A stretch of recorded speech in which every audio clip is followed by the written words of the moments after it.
Mereka ngapain ngerubutin kolam kecil? Artinya mereka gagal relevan untuk kolam besar. Karena orang Indonesia berpikirnya berdagang, trading. Beli harga 2, dijual harga 4. Itu yang disebut bisnis, padahal itu dagang. Karena dia terlalu kecil untuk raksasa-raksasa juga males bikin saingan kita. Saya mau jadi konsultan marketing untuk klinik kecantikan. Ya ilah. Konsultan marketing raksasa, najis, ngapain gue ngurusin begini? Bisnis dimulai dari mana dulu? Produknya atau customernya? 99% orang Indonesia rata-rata berpikir mulai dari produknya dulu. Ini aja udah ngaco. Jangan mulai dari produknya. Customernya butuh gak? Kita tuh suka anti investasi. Tapi bisnis ini udah kayak anak saya. Lah ini investor udah datang nih. Tapi nanti dia jadi mayoritas. Emang kenapa kalau dia jadi mayoritas? Lah emang dia punya duit. Ngapain nerusin bisnis yang bahkan anak kamu tidak suka nerusinnya, tidak bisa nerusinnya. Udah tidak suka, tidak bisa, dipaksa ya hancur bisnisnya. Karena di luar negeri orang tahu praktek yang benar itu kalau teorinya benar. Kalau teorinya salah, praktek apa mati tetap salah.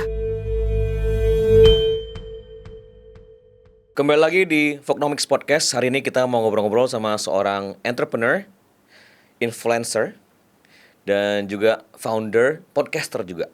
So please welcome Bro Aditya Pratama. Thank you, Bro Win. Thank you banget udah mau main ke podcast Voknomics. By the way, Happy New Year. Happy New Year. 2026. Ya. Bro Adit, pertama-tama biar teman-teman Voknomics juga lebih kenal siapa Bro Adit, lebih senang dikenal sebagai apa? Bapak rumah tangga. Karena 80% waktu ngurus anak. Oke. 80% waktu. 20%-nya?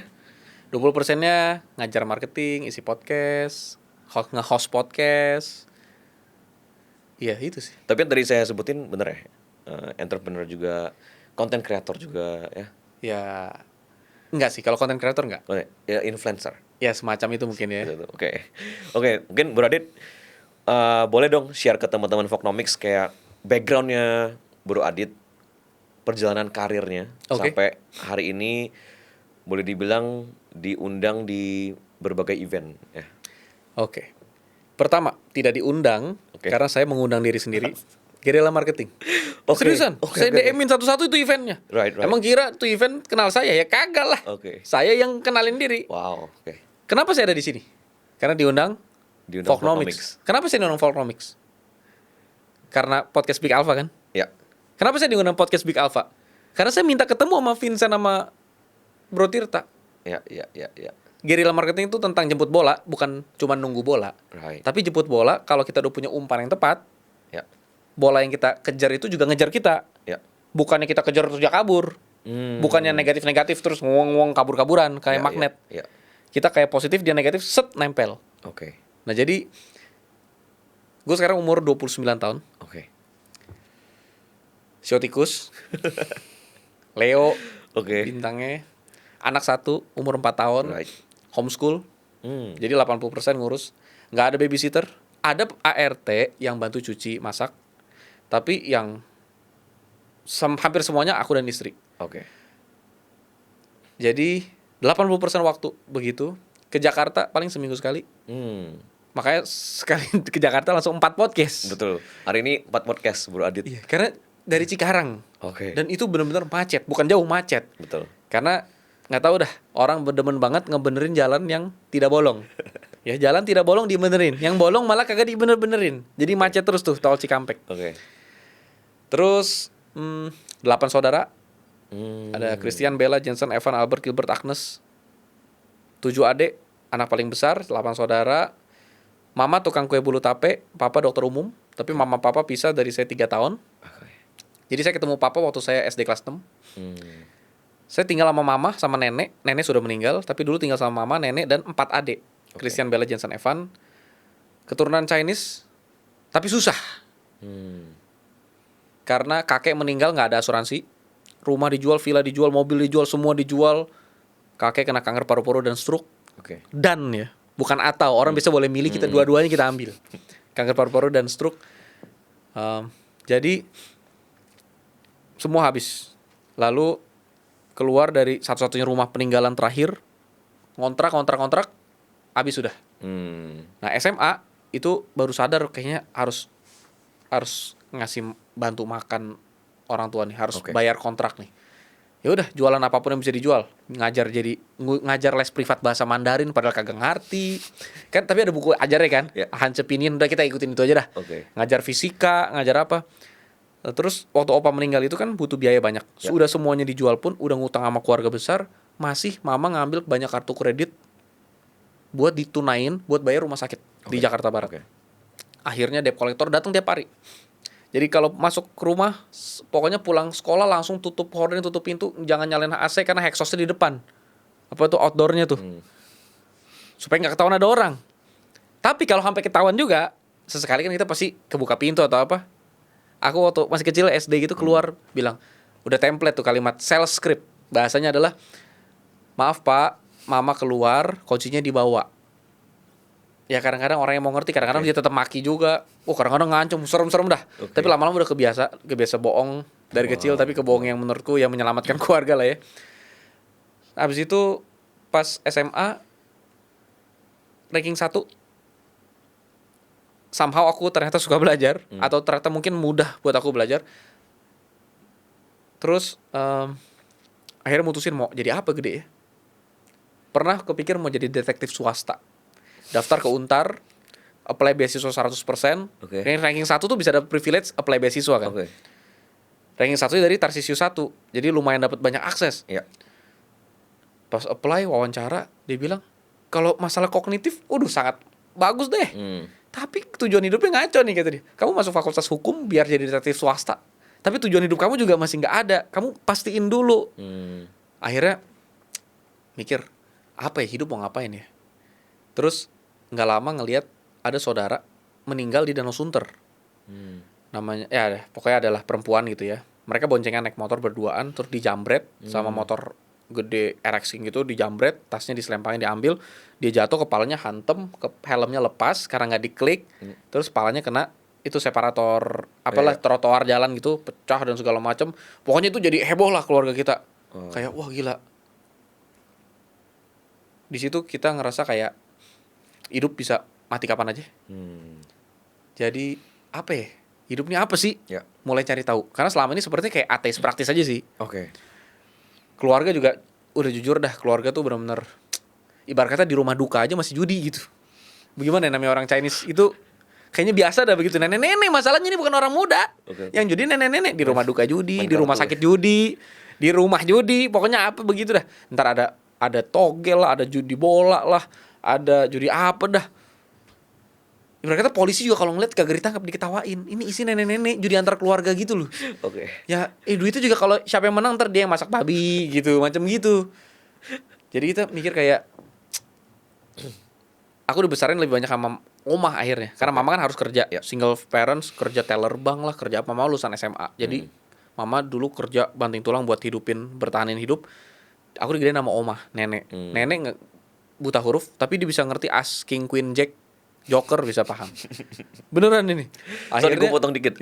Kan bokap dokter umum kan. Tapi baru ketemu pas SD kelas 6. Pas kakek meninggal itu. Ngebantu secara financial. Semenjak ketemu, iya. Oke. Financialnya artinya dibayarin uang sekolah dan dikasih uang jajan. Tapi sebelum dari itu enggak. Dan itu sedikit berubah lah hidup. Semenjak itu seenggaknya punya uang jajan. Lebih banyak daripada biasanya. Misalnya dulu sehari misalnya 20.000 jadi punya 40.000 gitu. Nah itu sih hidup. Nah habis itu ambil kuliah apa, akhirnya mutusin udah dah cari yang murah, bisa sambil kerja. Ambil di Petamburan ada filsafat teologi. Kalau di situ dulu bahasanya teologi kependetaan. Padahal kagak jadi pendeta juga. Yang gimana, maksudnya nggak jadi gembala gimana-gimana. Nggak harus jadi pendeta gitu maksudnya. Ya, tapi itu lebih ke belajar. Udah belajar di situ, terus nemuin banyak hal yang menarik tentang hidup. Terus ngerasa ternyata hidup menarik ya. Ternyata ada banyak hal yang lebih daripada sekedar hidup dan makan dan senang-senang. Tidak menjadi manusia suci, malahan kayaknya banyak kebangsatan yang dilakukan setelah menjadi pendeta juga. Cuman di situ aku menemukan ternyata hidup itu menarik. Tuhan itu bukan hanya ada, tapi sangat adil. Jadi dia pasti akan menghakimi semua orang menurut perbuatan masing-masing. Dan seenggaknya jadi lebih aware tentang hidup. Lalu tapi tetap butuh duit kan, karena Tuhan itu adil dan lebih dari sekedar ada. Saya takut jadi pendeta hari ini, karena saya lihat rata-rata pendeta asal punya good looking, asal pintar ngomong, udah nyari duit di panggung. Iya kan, di mimbar ngomonginnya apa, duit perpuluhan, persembahan, ini segala macam kan. Saya bilang gila, mendingan saya brengsek, brengsek sekalian sendirian, mati sendirian, daripada brengsek tuh di depan banyak orang terus narikin orang semua itu jadi tolol-tolol masuk ke neraka bareng. Ya. Jadi di situ saya pikir ya udah, kalau saya diundang khotbah atau apa, saya khotbah. Tapi duitnya saya dapat bukan dari pelayanan begitu, saya dapat dari bisnis. Makanya kerjanya marketing, padahal lulusan nih filsafat teologi, kagak nyambung. Iya. Ya udah, kerja pertama kali saya karir itu adalah waktu saya lagi ngambil skripsi, ngerjain skripsi, saya sambil kerjanya itu di gereja juga. Masalahnya dapat kerjaannya ngurus YouTube. Waduh, ngurus YouTube gimana nih? Ya udah ngurus YouTube waktu itu YouTube dia hilang, YouTube gerejanya hilang. Udah ada 10.000 subscriber, sekarang ada 1/4 juta lah, 250 ribuan. YouTube-nya hilang. Waduh, videonya ada banyak. Videonya kameranya gede-gede, jadi bisa 20 giga satu video. Ngupload nggak selesai. Saya dikasih tugas 1 bulan harus ngupload semuanya. Saya kumpulin anak-anak Komsel, pemuda-pemuda, keluarin laptop, bikin jadi kita kompres dulu baru kita posting. 2 minggu selesai. Apa yang terjadi? Pekerjaan lebih banyak. Saya dikasih tugas lagi ngupload di website. Saya kagak tahu apa itu Yoast SEO. Saya harus belajar Yoast SEO, harus belajar dashboard, belajar meta tag, meta title. Waduh, gokil juga. Saya bilang, waduh, kenapa kerjaan makin cepat selesai makin banyak ya? Boro-boro dipuji. Kerjaan makin banyak. Tapi ternyata dari situ saya belajar digital marketing pertama kali. Saya baru tahu ternyata ada keywords. Ternyata orang cari tuh berdasarkan keywords. Iya ya. Pantesan taruhnya jangan begini, tapi harusnya begini. Begini. Belajar pertama kali digital marketing kan belajar sendiri di situ. Karena kan prinsipnya kalau ada orang suruh berjalan kamu 1 mil, berjalanlah 2 mil bersama dengan dia. Apa tuh maksudnya? Kalau kita disuruh orang lakuin lebih daripada yang diminta, supaya dia berpikir bahwa kamu melakukan kebaikan ini bukan karena terpaksa atau takut, tapi karena kamu punya inisiatif memang mau melakukan kebaikan, bahkan pada orang yang membenci dan mengatur-ngatur kamu dengan semena-mena. Majikan jahat, udah jahat, mulut kasar, nyuruh kita cuci sepatu saya. Kita cuci sepatunya sampai tali-talinya kita cuci, bajunya kita cuciin, kakinya kita pijitin. Akhirnya majikannya ngapain? Mungkin dia akan ngerasa, saya nggak pernah ketemu orang kayak gini. Yang saya suruh takut lalu kerjain banyak, tapi yang saya suruh terus lakuin lebih nggak ada. Akhirnya dari prinsip-prinsip itu saya ngelakuin lebih. Dari digital marketing, ya udah saya coba bisa ngapain ya? Marketing. Ya udah deh, coba usaha dagang jualan. Jualan pertama saya adalah saya bikin kaos hitam. Saya dulu terinspirasi dari bisnis yang namanya Ya Juga Ya. Ada kaos namanya Ya Juga Ya. Jadi kaosnya isi cuma quotes doang. Ya udah saya bikin kayak begitu, tapi kalimatnya versi saya sendiri. Kagak laku. Ya sebulan cuma dapat 1,5 juta. Masalahnya kan ya bisa buat hidup, tapi kan kagak mungkin bertahan 1,5 juta. Saya udah hitung pengeluaran saya, nggak boleh sakit ya. Ini bukan pengeluaran obat, ini hanya pengeluaran hidup sehat, tidak boleh sakit. Itu 7,2 juta. Untuk kontrak rumah, sekolah adik-adik, bayar listrik, bayar air, tinggal 7 dulu. Nenek, ibu, saya 4 adik. Nggak boleh sakit tuh. Kalau sakit ada biaya obat lagi maksudnya gitu ya. Nah di situ akhirnya saya pikir, wah ini nggak bisa begini nih, bagaimana ya? Udah deh, saya coba. Kalau saya udah bisa bikin kaos, saya bisa bikin mug, saya bisa bikin topi. Yaudah saya jual merchandise deh. Pertama kali itu dalam 3 bulan rata-rata penghasilan saya sudah setara dengan gaji saya 3,5 juta. Gaji saya 3,5 juta. Jadi penghasilan saya sudah 3,5 juta dari jualan merchandise. Wah, saya bikin topi di ASMK, kan kita bisa ke ASMK tuh. Enaknya nggak usah pakai modal. Misalnya topi harganya satunya 20.000, yaudah saya jual 25.000. Kan dia belinya 100 biji, 200 biji gitu kan. Ya udah. Kan saya butuh DP nih ke sini. Saya minta DP dulu dari klien kasih DP, DP-nya saya bayar buat DP sini. Pelunasan udah jadi. Saya minta pelunasan klien, saya kirim begitu doang. Udah bertahan hidup 3,5 juta.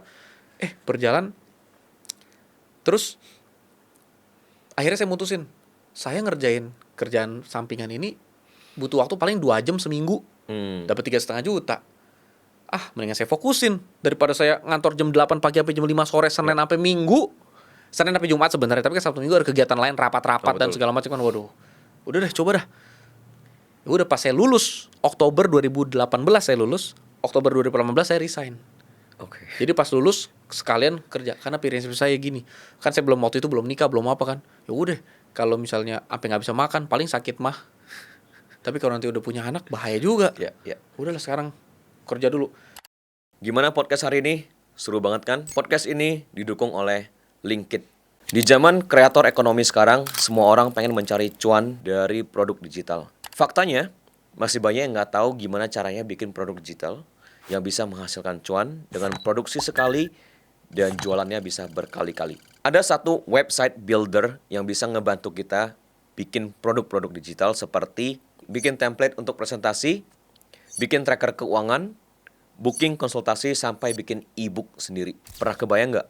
Nulis buku, publish buku sendiri, dan bisa langsung dijual di website builder ini. Website ini namanya Linkit. Saat ini sudah ada lebih dari 1 juta users di Linkit. Banyak dari mereka yang sudah menghasilkan cuan 2 digit, 3 digit, dan bahkan miliaran setiap bulannya. Ini saatnya bikin dan jual produk digital kita sendiri.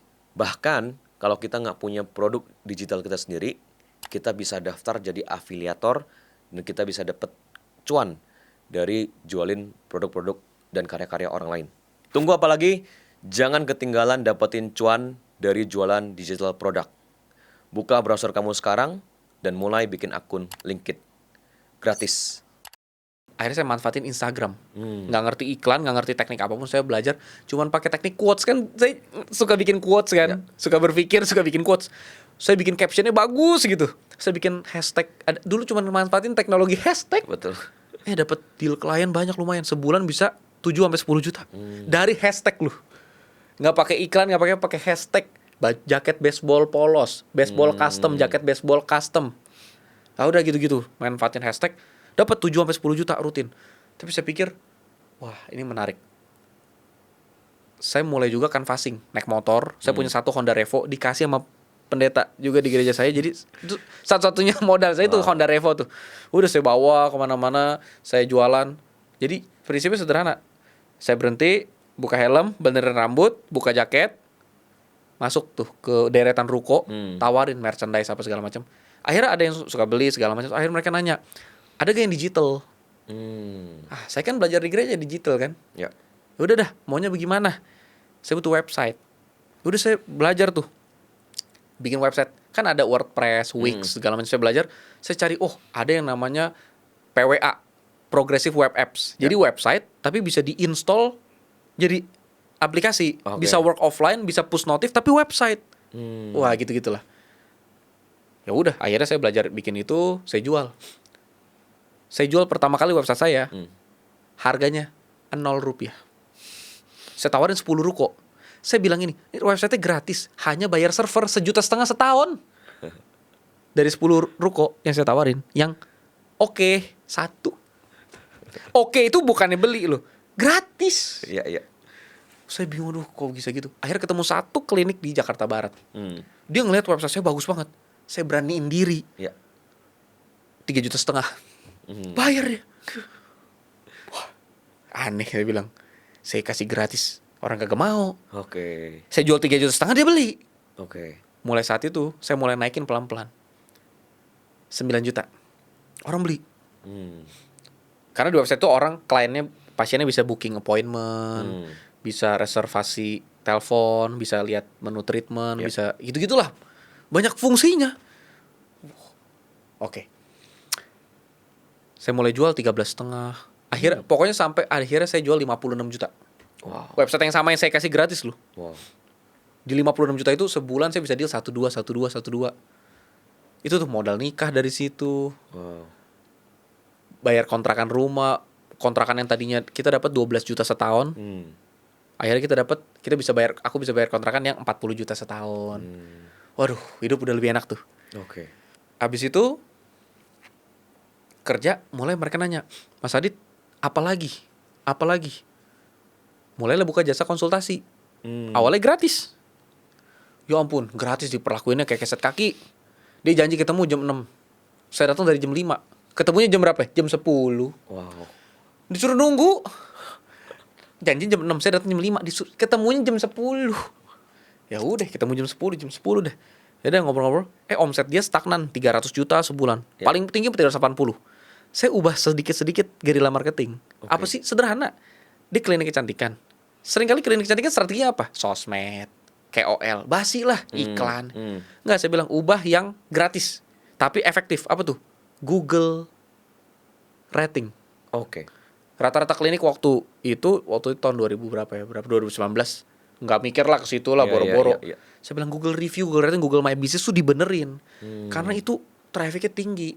Karena kebanyakan orang Indonesia pakai Google Trends kan. Saya Iya, pakai iya. Google Trends, trends.google.com. Saya buka ternyata query pencarian klinik kecantikan paling tinggi itu adalah klinik kecantikan terdekat. Nah, berarti kalau klinik kecantikan terdekat yang muncul apa? Bukan website, tapi Google My Business, Google Review kan. Klinik Keywordnya ya, keyword. Iya. Klinik udah 10 tahun. Review cuma 2. Saya bilang, jangan bikin review palsu, jangan karyawan suruh review, jangan. Pasien yang mau nge-review kita kasih diskon 5%, kasih diskon 50.000, kasih sunscreen, apa kayak begitu dah. Ya udah. Naik omsetnya dari 300 itu stabil ratusan juta itu, 300 jutaan itu stabil berapa belas tahun lah dia berdiri kliniknya. Ya. 700 loh. Pelan-pelan ya, 300 naik 420. Ya. Dia pikir hoki nih. 450, 620, nanti turun lagi 570, nanti nyentuh lagi 300. Tapi rata-ratanya udah naik. Pelan-pelan tahun depan udah 700. Akhirnya dia buka cabang, bisa ini segala macam. Wah, dia seneng. Tapi kan gratis. Dia jajanin saya bakso jawir lah, inilah itulah. Abis itu dia rekomendasiin saya ke temennya. Oke. Ya saya nggak kasih gratis dong. Saya bilang, oke, konsultasi. Saya mulai dari per bulan 3,5 juta. Ketemu seminggu sekali. Oke. Udah begitu. Bisnisnya dia berhasil. Dia ngomong lagi ke temennya. Iya, dari mulut ke mulut itu. Akhirnya kebetulan dapat satu yang dia penyelenggara acara seminar. Dulu saya belajar dari Diki Sukmawa, Dixieland nama IG-nya. Dia ngajarin Pink Ocean. Artinya kalau kita punya modal terbatas, jangan target kita seluruh manusia. Targetnya spesifik. Saya mau jadi ahli marketing untuk pemilik klinik kecantikan. Sespesifik itu. Jadi saya hanya fokus ke klinik kecantikan. Kenapa? Karena rata-rata owner klinik kecantikan siapa? Dokter. Bukan pebisnis. Dokter butuh ilmu bisnis karena mereka bukan pebisnis. Iya, iya. Dan mereka adalah salah satu pekerjaan yang setiap tahun pasti ngumpul di acara seminar dan workshop. Oke. Untuk ngumpulin SKPID. Di seminar itu udah berjalan berapa belas tahun tidak pernah ada kelas bisnis. Saya ajuin, boleh gak saya ngisi kelas bisnis? Saya gratisin dah. Ya udah saya coba dulu. Ngajar, mereka suka. Mereka dapat insight. Karena saya share cuma pengalaman yang saya udah berhasil lakuin aja. Dan klinik enaknya apa? Klinik Jakarta Barat tidak bersaing dengan klinik di Manado. Ya nggak ada urusan gitu. Karena kan pasiennya nggak mungkin pergi ke Manado buat facial kan. Jadi mereka bisa saling sharing. Mereka bisa ngerekomendasiin ke teman mereka. Karena teman mereka itu yang bisnisnya sama, bukan saingan mereka. Kecuali samping-sampingan gitu ya. Ya udah dari situ mulut ke mulut masuk seminar itu udah dari situ saya dapetin deal klien. Akhirnya nilai konsultasi saya naikin terus dari 3,5 juta, 7 juta sampai 72 juta. Wow. Udah, saya juga bingung. Orang mau, ya udah, mau, ya udah jalan. Ternyata memang omset dia naik. Oke. Ya udah akhirnya. Yang penting kan orang nggak peduli kan kita lulusan apa, nggak peduli strategi apa yang kita pakai, nggak peduli apa. Pokoknya Mas Adit, budget saya setiap bulan X rupiah. Saya nggak mau naikin budget, pokoknya pakai budget ini. Tapi gimana omset saya naik? Saya udah pakai budget ini. Kan mereka pasti punya budget marketing. Ini budget ini olahnya bagaimana nih? Saya udah pakai budget ini, ya begitu-begitu aja omset saya. Saya mau pokoknya budgetnya sama, tapi gimana cara omset naik? Ya udah. Kan kalau omsetnya naik, dia punya duit buat bayar saya. Ya udah saya jalanin begitu sampai hari ini ya begitu-begitu aja. Ya duit yang ada saya nanti pakai buat beli media. Yang media network itu. Yang RKVL itu. Ya, terus akhirnya satu titik saya ngelihat momennya 2023 itu tokoh-tokoh marketing pada masuk ke klinik kecantikan. Tunggu semua ringin bikin produk. Terus ada Dewa Eka Prayoga turun ke klinik kecantikan. James Gui masuk. Wah, saya bilang, wah ini serem juga nih. Awalnya Pink Ocean, sekarang bisa bahaya. Tapi ini momentum buat saya. Saat mereka fokus ke situ, tapi nama saya kan udah di sini kan. Saya loncat ke laut mereka. Mereka kan loncat ke danau saya. Danau saya loncat ke laut mereka. Mereka kan lost. Kenapa mereka loncat ke danau? Otak saya langsung mikir, logikanya mereka nggak sehat. Mereka ngapain ngerubutin kolam kecil? Artinya mereka gagal relevan untuk kolam besar. Tapi kan duit nggak pernah hilang, pasti ada di situ. Tapi mereka nggak relevan. Pas momen mereka nggak relevan lagi, saya loncat. Saya lihat, oh pantesan mereka nggak relevan. Karena usia mereka juga udah tinggi. Ya bisnis berubah cepet banget, digital marketing. Berharap Patung Desem ngajarin kita digital advertising kan nggak mungkin dong. Nggak, itu nggak relevan, nggak mungkin lah. Satu-satunya cara di dunia marketing orang muda bisa maju adalah digital marketing. Karena orang yang berpengalaman, dia tidak bisa bilang, saya berpengalaman 50 tahun FB Ads. Nggak ada, orang FB Ads baru ada 2 tahun lalu. Ya udah, saya dalamin ke situ tuh, saya dalamin digital marketing apa segala macam. Saya campurin sama apapun, akhirnya saya nemu, oh saya harus ambil guerrilla marketing nih. Marketing low budget, high impact. Sekarang dari klinik kecantikan saya ubah jadi bisnis kategori umum. Ya udah, restoran saya ambil, bengkel saya ambil, alat tulis, apa semua saya ambil, saya makanin. Ya, sampai hari ini lah begitu. Jadi Bro Adit sekarang sebagai founder dari Guerrilla Marketing. Guerrilla Marketing Academy lah gitu. Soalnya guerrilla marketing itu adalah aliran marketing. Nama aliran yang bukan saya yang bikin. Orang kalau kuliah di luar negeri pasti rata-rata tahu lah guerrilla marketing. Tapi di Indonesia mereka nggak tahu. Mereka pikir guerrilla marketing itu sesuatu yang apa gitu. Padahal itu kan basic. Kayaknya kalau kuliah bisnis, kuliah finance tuh pasti dapat lah 2 SKS tuh guerrilla marketing mah. Iya. Aku kuliah 2010 itu udah ada. Iya. Itu dari 1980. Boleh jelasin nggak ke teman-teman Fognomics secara basicnya tuh guerrilla marketing itu apa? Ya. Sesederhana gini, kita punya jualan kaca. Kita pengen ngasih tahu orang, pemasaran ke orang, kaca kita kuat. Gimana caranya? Kalau marketing biasa, bikin slogan, pasang spanduk, pakai KOL, sewa Aderai jadi brand ambassador, bilang kaca kita kuat, bikin apalah segala macam, advertising apa. Nah, guerrilla marketing nggak gitu. Guerrilla marketing tuh gini. J. Conrad Levinson penemunya ya. Ya udah, ambil halte bus, taruh kaca, kan dinding halte bus itu bisa diganti kaca gitu. Kaca, isiin duitnya itu berapa ratus ribu dolar. Tulis siapapun yang bisa pecahin ambil duitnya. Nah, itu guerrilla marketing. Modalnya apa? Modalnya cuma nyewa, nyewa berapa duit sih? Pinggiran halte bus. Nah, model-model begitu guerrilla marketing. Jadi low budget, high impact, kreatif marketing. Sebenarnya kreatif marketing sama persis lah. Cuman masa kreatif marketing bilangnya kreatif marketing, kagak kreatif dong. Katanya kreatif marketing. Namanya apa? Kreatif marketing. Kagak kreatif lu, bener lu. Nah, kalau kreatif diganti dong namanya dikit kan. Ya udah, saya ganti lah guerrilla marketing. Guerrilla itu di bahasa Indonesia sebenarnya gerilya kan. Gerilya. Sebenarnya gerilya kan gimana ya? Prinsipnya tuh kalau orang ngomong yang gerilya, perangnya Jenderal Sudirman itu adalah tentara kita kecil, tapi lawan kita gede.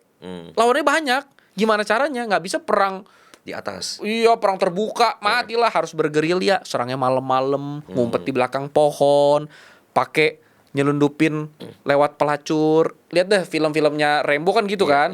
Pelacurnya sebenarnya mata-mata mau buat ngebunuh langsung kepala jenderalnya, ngambil informasi ya gitu-gitulah. Jadi teknik yang kreatif untuk menang melawan raksasa. Anggap aja begitu sederhananya. Nah, tadi kan Bro Adit mention sebenarnya bisnis-bisnisnya bisa naikin omset dengan twist sedikit marketingnya. Apakah cukup dengan marketing atau kadang Bro Adit juga lihat produknya juga harus dibenerin nih? Gitu. Menarik. Bukan produk tapi bisnis model. Selalu saya akan mulai sebelum marketing adalah bisnis model. Saya pasti bedah bisnis model kanvasnya dulu. Itu yang paling penting ya? Menurut saya 100%. Menurut saya, menurut keyakinan saya, bisnis model itu menentukan bisnis. Menentukan keuntungan. Marketing, mau sehebat-hebatnya marketing, kalau bisnis modelnya jelek, orang Indonesia mikir rata-rata kebanyakan, mungkin nggak semua, tapi kebanyakan orang Indonesia mikir bisnis yang bagus harus unik. Betul atau salah? Betul. Menurut saya salah. Bisnis harus unik. Lalu yang dia pikir apa? Produknya yang unik. Apa tuh produk unik? Apa ya produk unik ya? Misalnya keripik tempe, kita ubah jadi keripik kundur. Yang gitu-gitu. Makanya Indonesia lebih banyak jenis keripik daripada jenis bisnis model. Nah, bisnis model itu saya jelasin begini aja orang masih bilang, sama aja. Nggak sama. Contoh, rata-rata klinik kecantikan, semua klinik kecantikan itu punya, ini yang lebih sederhana deh. Bisnis pijit deh. Pijit kan nggak perlu, pijit. Refleksi. Iya. Gimana cara bikin bisnis model pijit unik? Emang mau pijit pakai apa sih? Caranya diubahnya apa? tempat pijit khusus ibu hamil. Nah itu bisnis modelnya unik.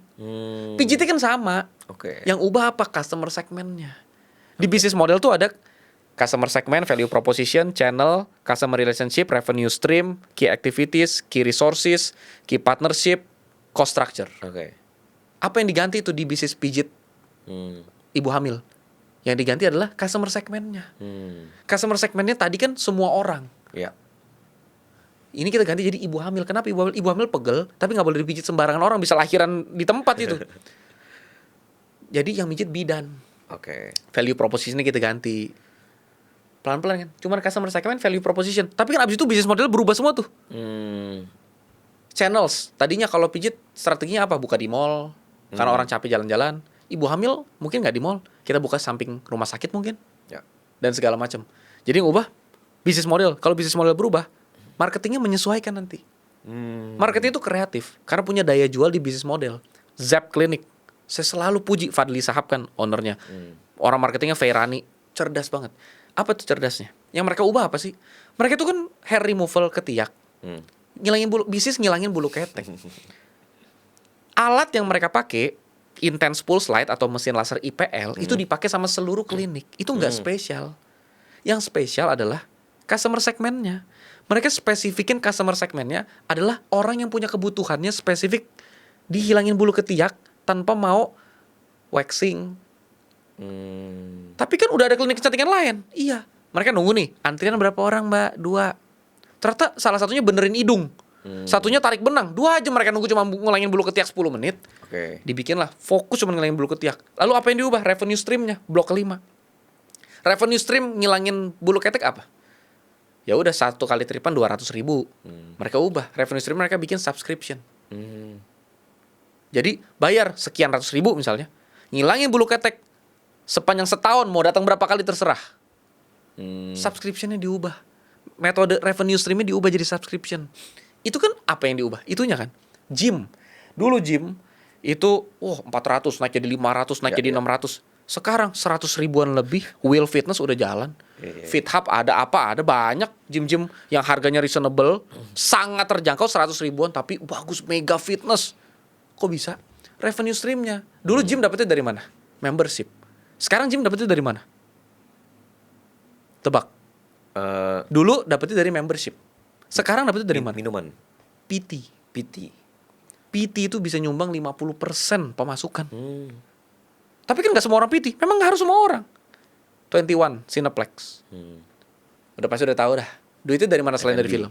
F&B. Orang bahkan bilang itu adalah bisnis F&B berkedok film. Lu dikasih filmnya sebenarnya tujuannya adalah yang beli popcorn. Tapi saya gak pernah beli popcorn. Ya kamu bukan target pasarnya. Nih contoh yang lebih ekstrim. Kartu kredit. Untungnya dari mana kartu kredit? Ayo. Ini dibahas di banyak buku lah. Ted Crawford bahas. Semua banyak bahas. Dari mana bisnis kartu kredit dapat duit? Dari yang gagal bayar. Karena bunga telat bayar itu, bunganya itulah yang ngasilin duitnya. Iya. Lalu bagaimana dengan orang yang pakai kartu kredit dapat poin tapi selalu tepat bayar? Itu beban sebenarnya. Makanya orang bingung.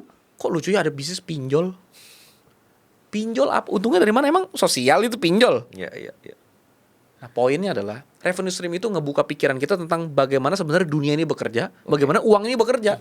Ekonomi itu nggak sesederhana yang kita pikirin, nyari duit dari banyak hal yang kita pantesan banyak bisnis pinjol, ternyata duitnya dari sini, ternyata duitnya dari sini, ternyata kita baru tahu ada yang namanya money laundry. Aduh, harus ngomong jujur, mungkin 10-20% dari brand yang sangat terkenal di Indonesia itu bisnis money laundry. Ciri-cirinya cabangnya banyak, kesannya rame, padahal kita jarang banget ketemu yang make dan yang nongkrong di situ gitu. Tapi kok untungnya gila-gilaan ya, katanya. Oke. Tapi itu fakta. Emang bisnis berlian sebenarnya awalnya buat apa? Dan sampai detik ini buat apa bisnis berlian? Lukisan dan karya seni. Ya rata-rata buat money laundry lah. Dan itu orang tolol mana sih sekarang yang masih mau beli berlian saat udah ada lab ground? Tetap banyak kan orang tololnya yang beli berlian. Tapi bukan retail itu yang dimanfaatin. Bisnis berliannya De Beers dan kawan-kawan itu utamanya adalah nyuci duit. Jenderal-jenderal perang yang korup, yang genosidain orang. Nah itulah yang dicuci dari bisnis berlian, lukisan, patung ini ono. bukan bisnis lukisan, bukan bisnis galerinya. Hmm. Nah, ekonomi itu kalau dilihat dari sudut pandang itu, yang kita bedah bisnis modelnya jadinya. Kita udah ngomongin produk, kita udah nggak ngomongin customer, itu jadi satu keseluruhan di bisnis model. Marketing, finance, HR, operation itu cuma bagian jadi dari bisnis modelnya. Main bisnis model itu kayak main Lego. Awalnya kita kagok, mana yang harus kita copot, mana yang harus kita ganti. Apa ya yang harus diganti ya? Bisnis modelnya apa nih? Misalnya Bluebird. Kok Bluebird masih eksis? Kan udah ada Gokar. Lebih murah Gokar. Kok Bluebird eksis? Nah, karena bisnis modelnya Bluebird. Ya. Apa yang Bluebird utama jual? Salah satunya jelas trust issue. Itu kan yang jadi masalah besar orang. Trust issue itu loh. Safety ya. Iya, exactly. Jadi dia bukan jual transportasi lagi.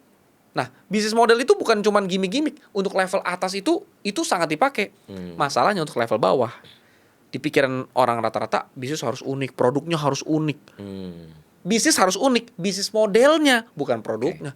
Karena kalau mau produknya unik, kamu bisa bikin apa sih emang? Kamu paling impor barang dari Cina, terus kamu jual pakai brand kamu sendiri di Indonesia. Mana bisa unik? Semua bisa ngimpor barang yang sama. Atau kamu mau ngambil maklon di lokal, lebih gila lagi, lebih semua orang bisa ngambil maklon di lokal. Atau kamu mau distribusin barang orang, sama. Terus mau unik gimana? Orang yang bisa bikin produknya sangat unik harus bisa apa? Harus punya R&D yang sangat bagus kan? Punya gak R&D-nya? Nggak punya. Punya kejeniusan nggak? Di rumahnya, di bengkelnya nih, di garasi, ya dia bikin sesuatu misalnya kayak, saya akhirnya berhasil Mas Adit bikin colokan listrik yang hemat listrik. Apa tuh? Nih colokan listrik Mas Adit kan kalau dicolok, kalau lagi ngecas mulu tuh. Ntar dia kalau handphonenya full dia berhenti ngecas. Bisa gak punya kejeniusan itu? Nggak punya. Jadi udah nggak jenius, nggak kaya, modal terbatas, ya pasti nggak unik lah, produknya udah pasti. Nah kalau produk udah pasti nggak unik, terus mau apanya yang unik? Nggak ada, harus bisnis modelnya yang unik. Tapi masih susah aja dibilangin kalau ngomongin bisnis model unik. Orang langsung mikir, terlalu rumit. Ya. Karena orang Indonesia berpikirnya berdagang, trading. Beli harga 2, dijual harga 4. That's it. Itu yang disebut bisnis, padahal itu dagang. Bisnis harusnya bisa ciptain value kan. Gimana cara ciptain value? Kalau kita nggak jenius dan kita nggak punya kapital modal, ya bisnis modelnya bikin unik. Terus masalah terakhir adalah orang Indonesia tuh kebanyakan pengen jadi pionir. Saya yang pertama, saya yang pertama bikin soto gebrak. Jadi ngasih soto tapi digebrak mejanya. Saya yang pertama bikin sate kelinci. Saya yang pertama. Masalahnya di bisnis, justru yang pertama kalau bahasa Raymond Chin itu first mover disadvantage. Apa disadvantage-nya? Ya kalau udah punya kapital, tungguin aja dibikin. Kalau dia berhasil, ikut. Gue kasih pilihan 2 nih. Lu mau gue invest, gue gedein tapi gue mayoritas, atau gue bikin kompetitor di samping lu langsung mati. Iya kan? Betul. Ini kapitalisme. Dan dunia diatur dengan begitu. Bahkan Cina, negara komunis, tetap aja kapitalisme jalan juga di situ. Tapi kita kan bangga. Dulu pertama kali kopi luwak itu Om yang bikin. Nggak peduli Om, tetap aja yang menang siapa sekarang. Artinya kita harus tahu diri untuk nemu pink ocean. Pink ocean itu apa kalau bahasa Diki Sukmawa? Itu ini loh, sesuatu yang terlalu kecil untuk raksasa tapi cukup besar buat kita. Karena dia terlalu kecil untuk raksasa juga males bikin saingan kita. Saya mau jadi konsultan marketing untuk klinik kecantikan. Ya ilah, konsultan marketing raksasa atau apa Deloitte apa najis, ngapain gue ngurusin begini? Apaan nih? Cuman klinik kecantikan mah pasar kecil. Saya kuasain situ. Nggak mungkin ada konsultan marketing yang ngomong lebih lihai tentang strategi klinik kecantikan daripada saya. Orang saya 5 tahun cuman ngegelutin itu doang. Tapi itu kan cukup besar buat saya. Kecil buat dia, besar buat saya. Pijit khusus ibu hamil. Masa tiba-tiba Yuyu Antang, saya rebranding, saya tidak lagi refleksologi, saya adalah refleksologi untuk ibu hamil. Nggak mungkin, ngapain? Tapi boleh gue ke arah sini nggak? Mungkin bisa jadi ketakutan orang ketika bikin bisnis model unik kayak tadi pijit khusus ibu hamil. Wah, ada nggak nih kliennya gitu? Revenue gue bisa menurun nggak nih daripada gue bikin yang buat masyarakat besar? Menarik. Pertanyaannya kan, bisnis dimulai dari mana dulu? Produknya atau customernya? 99% orang Indonesia rata-rata berpikir mulai dari produknya dulu. Gue udah punya produknya, gue jual ke siapa ya? Ini aja udah ngaco. Jangan mulai dari produknya. Customer-nya butuh gak? Ibu, ini bisnis ibu hamil, yang pijit ibu hamil, ini bener-bener udah dilakuin di Jawa Tengah. Di satu daerah kabupaten yang kecil, cabangnya ada 12. Jakarta kita belum pernah lihat. Kenapa orang pada nggak bikin? Ya ngapain? Duitnya nggak banyak. Tapi cukup banyak buat dia. Waktu itu dia kagak punya penghasilan. Yang founder itu ibu-ibu. Ibu rumah tangga nggak punya penghasilan, memberdayakan bidan-bidan. Ya udah buat dia cukup banget. Ibarat kata dulu naik motor beli bensin susah, sekarang udah bisa naik Pajero. Nah kalau buat kelompok yang besar, terlalu kecil, nggak usah, nggak main saya ke situ. Iya kan? Nah masalahnya kita customer segmennya itu yang paling minus. Gini, nggak ada masalah hari ini kita jual susu bayi, besok kita jual Pampers, besok kita jual kereta dorong, besok kita jual Duster, karena customer segmennya tetap ibu-ibu yang punya anak masih kecil. Customer segmen berubah nggak ada masalah. Customer segmen sama tapi value proposition atau produk berubah nggak ada masalah karena customer segmen masih sama. Jadi nggak usah takut kalau tadinya jual apa jadinya jual apa. Tapi yang konyol adalah sekarang kalau orang mau ekspansi, yang diekspansi sama dia customer segmennya. Tadinya jual baju buat anak-anak. Ditanya ekspansi mau ngapain? Saya mau jual baju untuk orang dewasa juga. Itu udah dua hal yang sangat berbeda nih. Saya mau jual baju untuk kaum muslim, saya mau jual baju untuk kaum. Jadi yang dia lebarin adalah customer segmen. Padahal itu PR paling sulit. Bukan yang nggak mungkin. Tapi kalau kita korporasi besar silakan. Kenapa korporasi besar memperlebar segmen? Karena pasarnya udah jenuh, dia udah kuasain. Dia mau kembangin lagi pasar lain. Lah kalau kita pasarnya masih gede bener. Ada 100 orang yang kayak kita, pasarnya masih ada. Masih ada cukup kue buat dimakan. Tapi biasanya kita udah cepet-cepet mau hulu ke hilir. Saya pengen nguasain hulu ke hilir. Apple sampai hari ini kagak punya pabrik, masih bikin di Foxconn kan. Maksudnya itu. Jadi kita tuh terlalu cepat pengen nguasain hulu ke hilir. Kayak misalnya contoh property agent, pengennya jadi kontraktor juga. Developer. Ya, pengen juga punya web sendiri yang ngalahin rumah 1 2 3. Hampir selalu mikir hulu ke hilir. Itu kayak udah natural gitu. Iya. Karena pola pikir kita saudagar gitu kayaknya. Artinya kita tuh pengen nguasain karena kita agak kurang trust. Gimana nanti kalau supplier saya berubah? Gimana kalau ini? Nggak bisa begitu. Ya kalau kamu punya modal bisa begitu. Kalau nggak punya modal nggak bisa begitu. Jadi lambat perkembangannya. Daripada hulu ke hilir, ya gedein ini aja. Dan nggak usah anti investasi. Kita tuh suka anti investasi. Tapi bisnis ini udah kayak anak saya. Lah ini investor udah datang nih. Tapi nanti dia jadi mayoritas. Emang kenapa kalau dia jadi mayoritas? Lah emang dia punya duit. Tapi kan ini bisnis saya. Nah pilih deh. Mau punya 100% bisnis kamu tapi valuasinya cuma 10 miliar. Atau datang investor kamu tinggal 10%. Tapi 10% kamu kalau diduitin jadi 120 miliar. Ya duitin dong. Tapi saya masih punya mimpi yang besar. Kamu punya gak tenaga yang cukup buat ngebesarin itu? Bootstrap. Mau sampai kapan bootstrapnya? Kalau kamu punya plan yang jelas, saya mau bootstrap tapi udah ada plan yang jelas, saya bisa muter ini, saya bisa daripada masuk investor saya mending ke bank.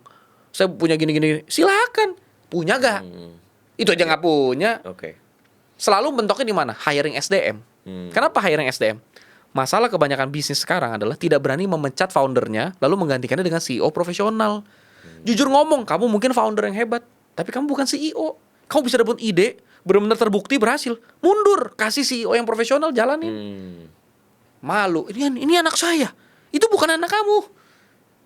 Karena kebanyakan pebisnis mikirnya, ini anak saya, ini bayi saya. Ego. Ini anak saya. Kita tuh jangan loyal sama bisnisnya, sama PT-nya, loyal sama duitnya.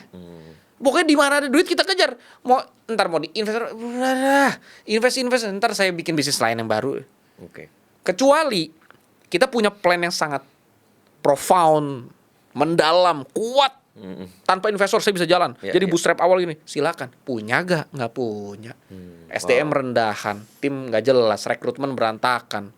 Ya udah jalan di tempat aja, mau belajar seminar bisnis mau sampai botak, numbuh lagi gondrong botak lagi botak lagi juga tetap aja begitu doang bisnisnya. Karena masalahnya bukan di bisnisnya, bukan di karyawannya. Aduh karyawan saya goblok, karyawan saya ini. Kamu yang hire karyawan goblok, berarti kamu goblok. Ya itu HRD saya yang goblok, bukan. Siapa yang suruh dia HRD-in? Siapa yang menunjuk dia jadi HRD? Kamu kan? Karena kamu goblok. Artinya harus jujur ngomong, iya saya goblok, makanya saya belajar. Tapi kecepatan pertumbuhan bisnis saya lebih cepat daripada pertumbuhan pembelajaran saya. Oleh karena itu saya sekarang mundur. Saya kasih dia yang profesional. Bluebird hebat karena awalnya tadi bisnis keluarga. Sekarang memang betul keluarga bisa nyemplung, tapi profesional. Ya. Bisa dikelola sama orang-orang yang profesional. Jadi nggak bisa kita aduh harus nih Ya. anak ini buat saya terusin buat anak saya. Ngapain nerusin bisnis yang bahkan anak kamu tidak suka nerusinnya, tidak bisa nerusinnya. Udah tidak suka, tidak bisa, dipaksa, ya hancur bisnisnya. Ya mendingan jadiin duitnya kasih anak kamu nih jadi modal usaha. Lu ngapain kayak kuliah yang bagus nih jadi modal usaha, lu mau bisnis apa? Ya bapaknya jual kue tiaw, kalau anaknya mau jual buku atau jadi penulis film, memang kenapa? Kenapa anak tukang kue tiaw harus jadi tukang kue tiaw tuh kenapa gitu? Nggak harus kan? Ya bebas anaknya mau jadi bankir kayak mau jadi apa. Modal kan nggak harus bisnis yang diterusin. Tapi dulu Om itu hidup membesarkan anak dari bisnis ini. Ekonomi itu nggak stabil. Tapi ini sudah terbukti di masa Om. Di masa Om. Di masa sekarang mungkin tidak berhasil lagi Om. Yang kedua mungkin buat Om berhasil. Om pinter masak atau Om pinter teknik engineering apa. Anak Om kan belum tentu pinter itu Om. Kan Om nikah sama istri Om. Bisa gak nyambung ngobrol sama istri Om? Nggak bisa. Jangan-jangan anak ngikuti istri noh. Ngobrol sama istri juga nggak nyambung. Anak istri juga kagak bisa masak. Anak mungkin ngikuti istri kagak bisa masak, dipaksa masak. Ya dia stres. Ya stres kagak berhasil ngejalaninnya. Kenapa sih kagak rela? Ya udah anak mau jadi apa ya udah, dia maunya apa sih, orang hidup dia itu kan. Tapi kita pengen banget ngontrol.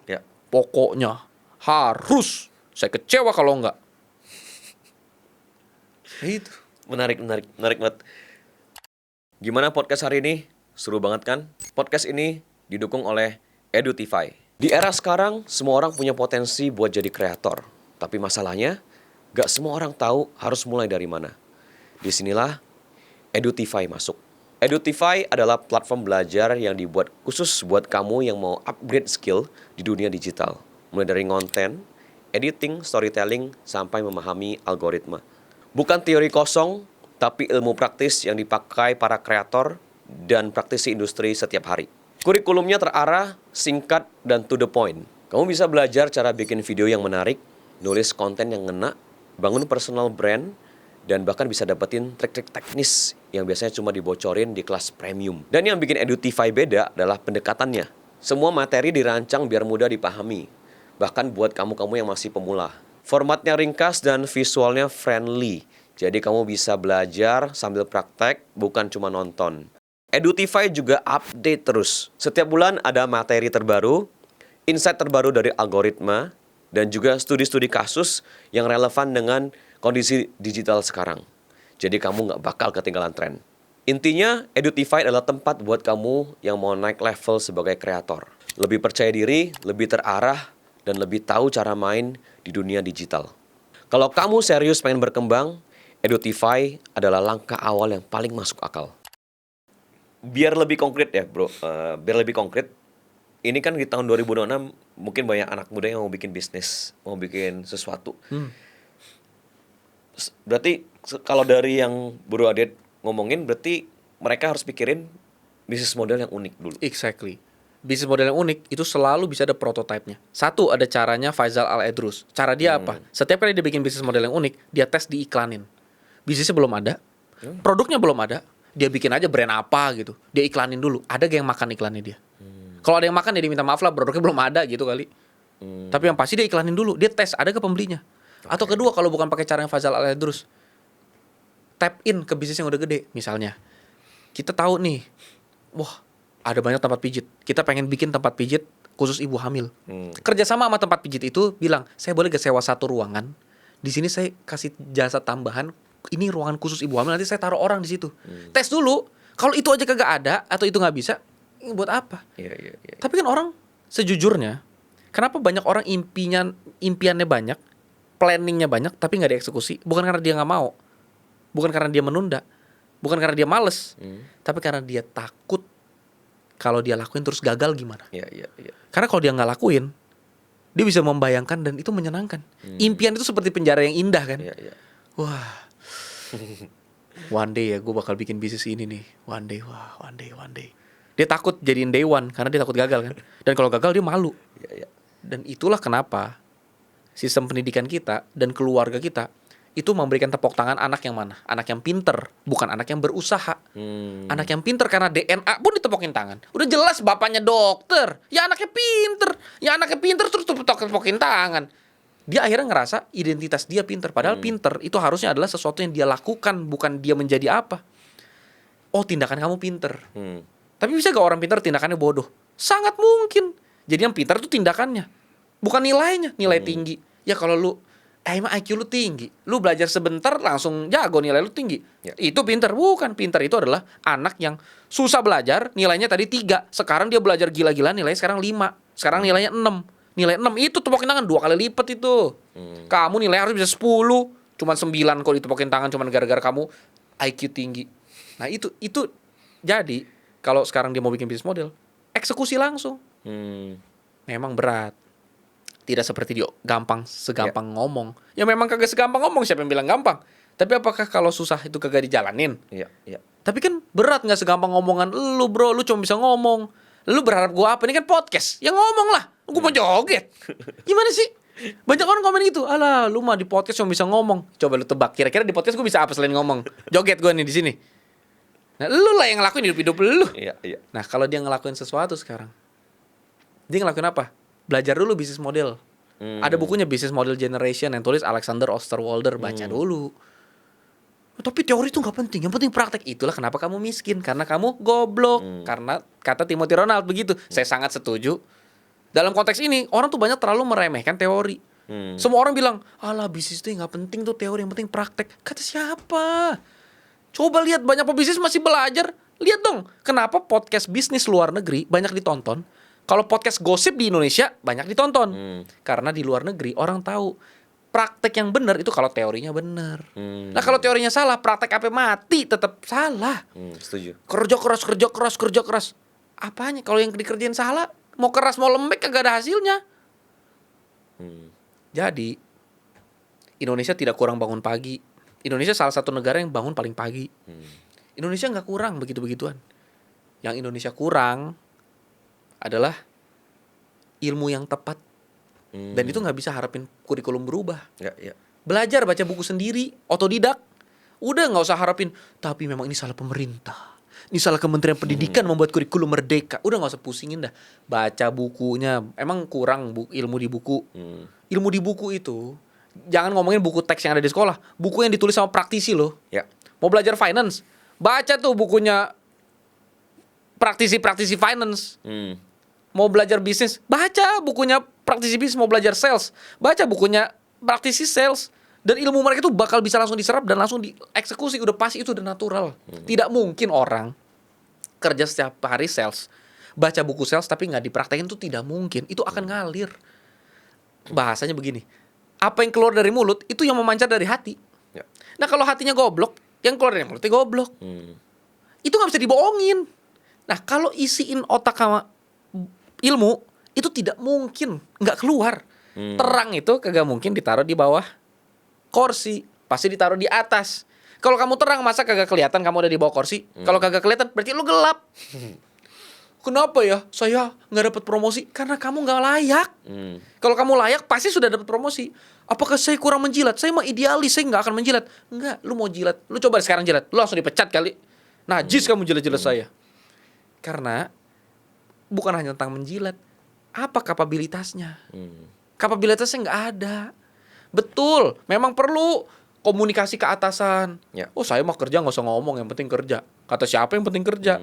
Ini dunia nyata, bos, bukan dunia dongeng di Disney nih, Disney. Oh, dunia ini adil. Siapapun yang bekerja akan diangkat. Nggak begitu. Lu kerja, lu kasih tahu bos lu, gua kerja. Nih, ada orang si pinter. Si pinter adalah orang yang kerjanya bagus tapi bisa komunikasi ke atasan bagus. Dia bilang, gua kerja nih bos, beneran gua kerja nih begini. Oh, hebat lu. Itu si pinter. Ada si helpless. Si helpless itu adalah dia kerja tapi nanti yang dapat kredit temennya. Atasan dia, supervisor dia yang bawa kredit. Itu dia diem aja, ya udah nggak apa-apa. Yang penting saya kerjanya bener. Helpless tuh dia itu. Ada yang bandit. Si bandit tuh yang tadi supervisor tuh udah kagak kerja, ngakuin kerjaan orang aja kerjanya. Dia bilang, ini bos jago lapar. Nah, itu si penjilat itu. Kebanyakan orang Indonesia ada di mana? Di helpless. Oke. Helpless itu apa? Kerja bagus, tapi nggak pernah bisa komunikasiin kerjaan dia. Jadi orang juga kagak tahu lu kerjain apa sih. Tapi saya dalam hati udah kerja maksimal, Pak. Ya lu komunikasiin dong. Iya. Yang paling parah adalah si idiot. Si keempat tuh, idiot apa tuh? Udah nggak kerja, nanya lagi. Kenapa? Kok saya nggak dipromosin? Kerjanya jelek, komunikasinya jelek. Ya ampun. Berharap mana keadilan? Ini rejim. Pemerintah nih goblok nih. Salah kementerian nih. Padahal kerjanya dia jelek. Apa tuh kerjanya jelek? Disuruh jaga toko. Masuk jam 8. Pulang jam 5. Masuk jam berapa dia? 8.30. Ya bos juga kesel lah. Ini klien emang nggak perlu disiapin, dibuka, dirapiin dong, dilap dong debunya, gila kali. Pulang suruh jam 5. Jam 5 teng langsung pulang dia. Bosnya juga bilang, ya lu tahu diri dikit lah. Jam 5 lu beresin dulu dong barang lu, sampah lu aja masih di bawah sana. Lu mau siapa yang beresin? Gua yang beresin. Ya lu beresin sendiri dong. Habis itu berharap promosi. Padahal kerja ditanya, Pak, ini air ada gak ya merek lain? Nggak ada. Begitu orang mau jawab, Bu, memang ibu cari merek apa? Oh, saya maunya Cleo. Oh, kalau Cleo di kita memang belum ada. Tapi nanti saya coba ngomongin ke atasan, siapa tahu nanti saya bisa stok di sini ya. Kenapa sih Bu pengen Cleo? Iya, soalnya Cleo itu airnya demineral. Saya nggak bisa, saya sakit ginjal, saya nggak bisa minum air mineral. Oh, make sense, karena dia jualan di rumah sakit. Ya harus ngomong dong bos. Kemarin ada yang ngomong gini, oh iya lu bagus lu. Nah, kerjanya bener, komunikasinya bagus. Apa nggak dipromosiin? Kalaupun tidak dipromosiin sama bos, dia udah kerja maksimal begitu, apakah toko seberang kagak ngeliat lo? Gila bagus banget tuh kerjanya. Alah udah deh lu kerja sama gua aja, langsung dikasih gaji lebih tinggi. Nggak mungkin kita. Cuman kan dunia ini nggak bisa cuman kerja terus diam-diam aja dalam hati akan kelihatan, nggak ada kayak begitu. Oke, Bro Adit, since kita udah ngomongin soal business model ya. Ya. Kan you are the founder of RKVL Media Network. Oke. Kan. Business model seperti apa sih? Kita ngomongin soal 3 sampai 5 tahun ke depan. Oke. Apakah bisnis media kayak yang Bro punya ini seperti apa? Make money-nya seperti apa dan fungsinya apa? Sebenarnya dana untuk placement media itu besar sekali. Mungkin kalau pakai datanya ini bisa jadi 47 triliunan per koran waktu tertentu dan segala macam. Periode per tahun, masuk ke TV lah, kemana. Siapa sih yang nyerap? Pertama, yang paling banyak nyerap jelas TV dan media nasional. Mau IPO, siapa yang dikontak? Media Instagram atau koran yang padahal sudah tidak dibaca? Media online nasional yang sudah tidak dibaca orang, tapi masih punya nama besar? Atau media Instagram yang viewersnya tinggi, tapi bukan media nasional yang punya kantor di SCBD? Yang dikontak itu kan? Ini sebenarnya viewsnya tinggi banget. Placementnya masih sangat kecil, jomplang. Paling placement ke sini 0,5%. Placement ke sini bisa 99,5%. Kenapa begitu? Kedua, masalah kickback. Ini kan profesional. Placement berapa? Satu pos 60 juta, 20 juta. Kalau di sini placement udah bos, placement. Bos mau berapa? Saya mau, ya boleh gak bisa dikantongin gak buat saya nih 30%. Gampang bos, kita atur. Kickbacknya banyak Pak. Bisa ngerti gak kita cara kickback? Tahu gak siapa pengambil keputusannya? Tahu gak ternyata emiten ini orang-orang VP tertentunya punya share, punya kepentingan di media ini. Jadi walaupun media ini kagak ditonton orang, kagak dibaca orang, ya tetap aja di placement ke situ juga. Waduh, coba kita baca sesekali invoice-nya tuh mereka. Aja gile, bikin event sampai 12M. Gua aja kagak denger acaranya apaan. Kenapa itu? 12M itu 5M-nya buat om ini, 2M-nya buat tante itu, sisanya baru produksian. Nah, karena kita masih belum ada di meritokrasi seperti itu. Meritokrasi kita masih gembel. Makanya agak sulit. 5-10 tahun. Belum, aduh, kalau nggak tahu meritokrasi itu kan nunggu boomers kan udah hampir mati. Gen X mungkin yang akan sebentar lagi mati. Kalau Gen X mati, kita lihat dah. Milenial bisa gak punya meritokrasi? Kalau nggak punya, ya tunggu milenial mati. Kalau milenial mati, Gen Z dah. Gen Z punya meritokrasi, ya kalau nggak punya matiin dulu juga udah. Karena jujur itu kalau udah satu generasi susah itu. Betul. Sekarang saya juga ngelihat beberapa perusahaan BUMN juga udah mulai ada yang rapih. Saya ngelihat pribadi udah mulai ada yang bersih, ada yang udah mulai ketakutan dikasih bingkisan apa sih paling brownies aja udah takut. Maaf Pak, saya nggak bisa terima Pak. Yang bagus kita boleh sebut dong. Ya, oknum yang bagus mah jangan disebut oknum soalnya.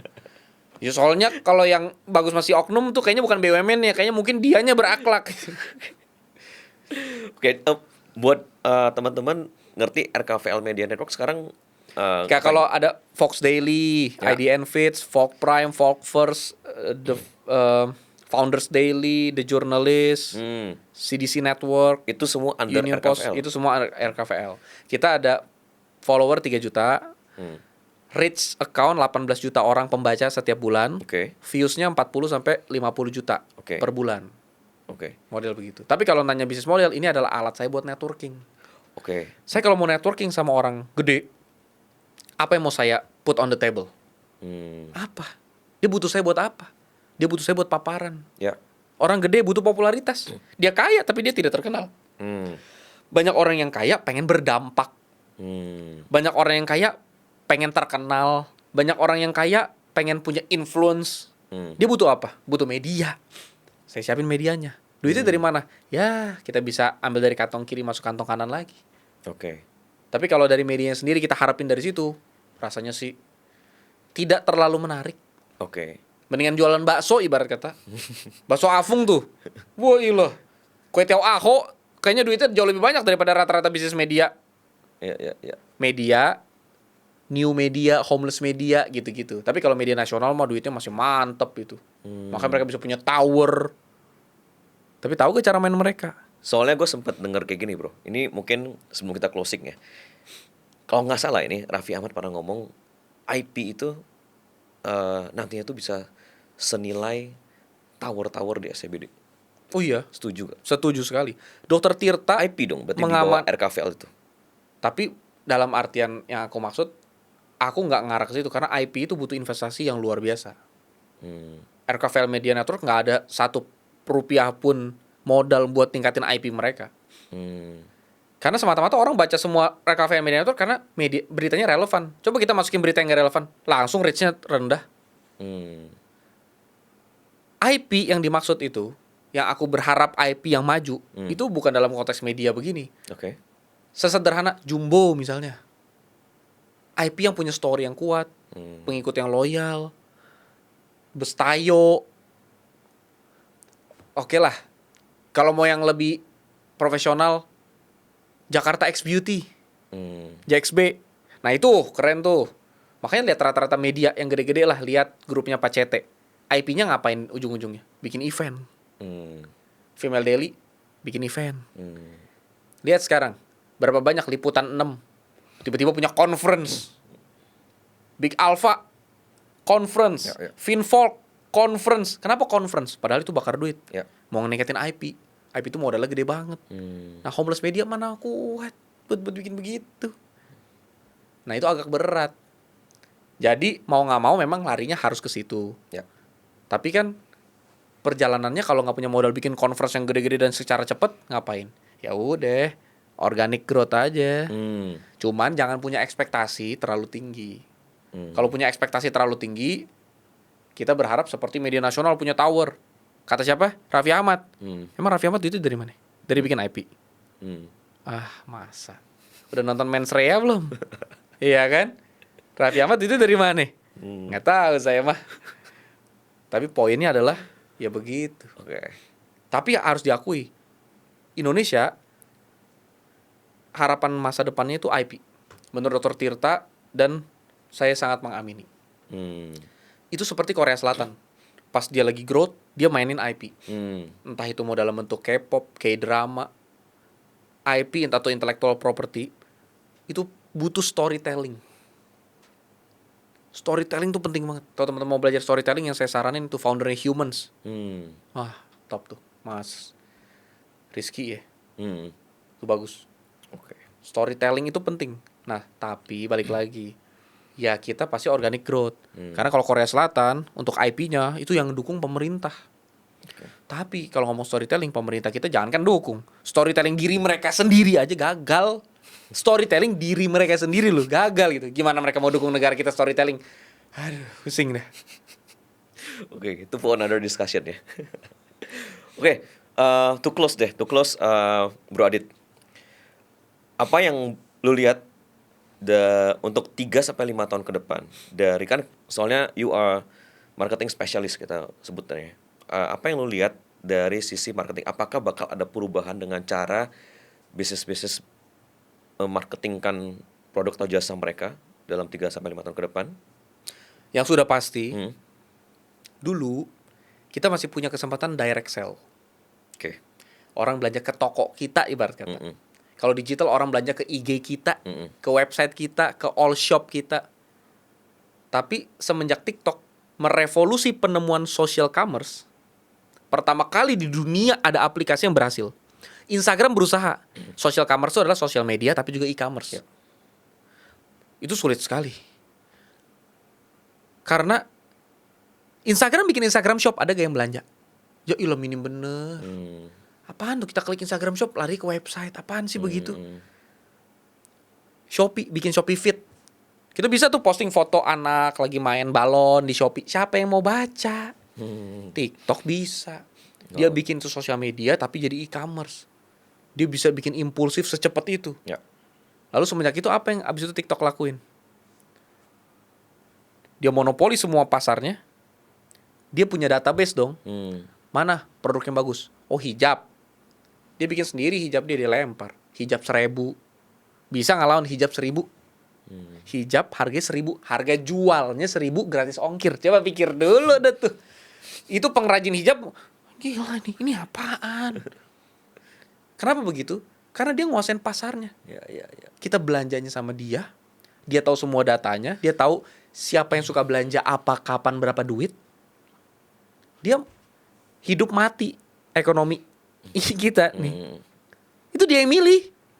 Ya, gue mau main di skincare dah. Makanya ada Project S. Coba cari Project S TikTok. Cari Raymond Chin ngomong apa. Karena ada merek tertentu yang punya kepentingan yang sama dengan TikTok. Anggaplah ada satu orang itu yang juga memiliki brand tertentu. Akhirnya sekarang sesederhana, dulu kita ngiklan Rp1.000.000 bisa closing 2 deal. Sekarang mau 2 deal Rp5.000.000. Iklan jadi lebih mahal. Karena iklan jadi lebih mahal, yang berhasil siapa akhirnya?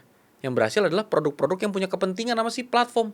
Ya jujur ngomong dah, misalnya Browin punya rumahonline.com. Beli rumahonline.com punya Browin. Terus Browin tapi punya agency properti juga. Kira-kira kalau agency properti yang lain mau ngiklan bayar, Browin tetap bisa selipin kan, punya Browin paling atas kan. Exactly, itu yang terjadi. Masa sih toko yang warna lain kagak ngelakuin? Tanya dah tuh sama full timernya yang udah kerja di situ nerima gaji. Itu udah dilakuin dari bertahun-tahun yang lalu di industri fashion udah kena. Nama tokonya itu kita nggak tahu kalau itu ternyata pemiliknya adalah si pemilik commerce. Nama tokonya kita nggak tahu itu. Oh ternyata kita pikir itu brand lokal.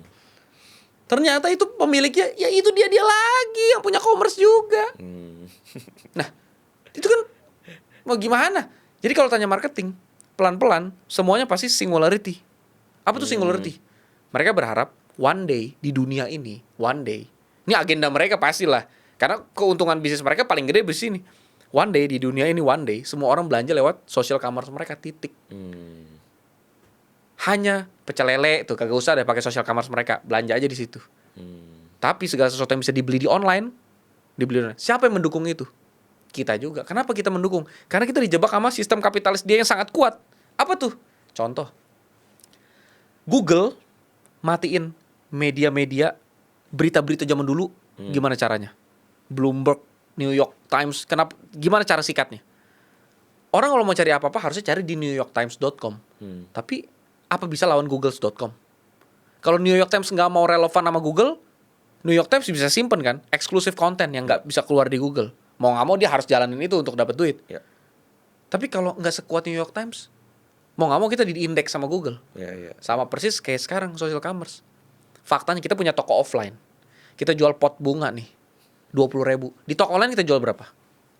Pasti 15.000. Pun kita jual 20.000, kita cek kok jadi 15.000? Toko kita bisa dikasih subsidi dari commerce otomatis kan. Kita happy gak? Happy lah karena otak kita ya bagus dong. Kan pasti customer lebih suka. Lah itulah yang diinginkan sama commerce. Customer lebih suka belanja online. Apa yang berubah? Habit. Akhirnya semua toko offline jadi showroom. Cuman lihat-lihat, Belanja online. belanjanya online. Tapi karena belanjanya online, dia yang bisa nentuin dong. Awalnya orang mau belanja pot bunga di tempat kita 20.000. Tiba-tiba ada jualan pot bunganya si commerce punya 5.000. Mati gak? Foto sama persis 5.000. Review lebih banyak. Ya pasti beli yang 5.000 lah. Ngapain beli 20.000 kita? Ya orang kita aja beli sama supplier. Lah dia adalah suppliernya itu sendiri. Supplier itu tetangga dia. Dia ngopi makan bubur. Woi tong jual tong. Langsung 5.000. Dia grosir lebih gede. Udah selesai. Kenapa nih 20.000 kita jual? Karena kita harus biaya iklan. Ya kalau commerce dia punya sendiri, mana bisa jual iklan? Berarti mana perlu bayar iklan? Berarti siapa yang harus ngawasin? Harusnya ada dong. Di luar negeri diawasin nggak? Diawasin. Di sini diawasin. Diawasin dong. Kalau bisa dipersulit kenapa dipermudah? Ya udah diawasin deh tuh. Awas jangan TikTok live dulu ya. Awas. Habis udah nggak ada ya udah jalan. Ya udahlah. Ya tahu sama tahu begitu. Nah, jadi prediksi 3 sampai 5 tahun ke depan. Kalau pemerintahan tetap model begini, ya meritokrasinya nggak ada, ya yang akan kuat bukan bisnis manapun. Semata-mata yang paling gampang berjalan bisnis offline kali. Bisnis yang jual soto, jual bubur, mungkin itu nggak terlalu terdampak dah sama perubahan commerce. Tapi kalau kita ngomong bisnis digital, pasti semuanya kesedot sama social commerce, udah pasti. Terus apa advice-nya bro buat bisnis UMKM untuk 3 sampai 5 tahun ke depan? Nangis, depresi, jangan bunuh diri. Luapin, curhat. Karena jujur ngomong ya, dalam konteks itu, jujur itu nggak ketolong. Kecuali paling banter yang tadi Pink Ocean itu dah. Carilah segmen yang commerce kagak bakal nafsu ngambilnya.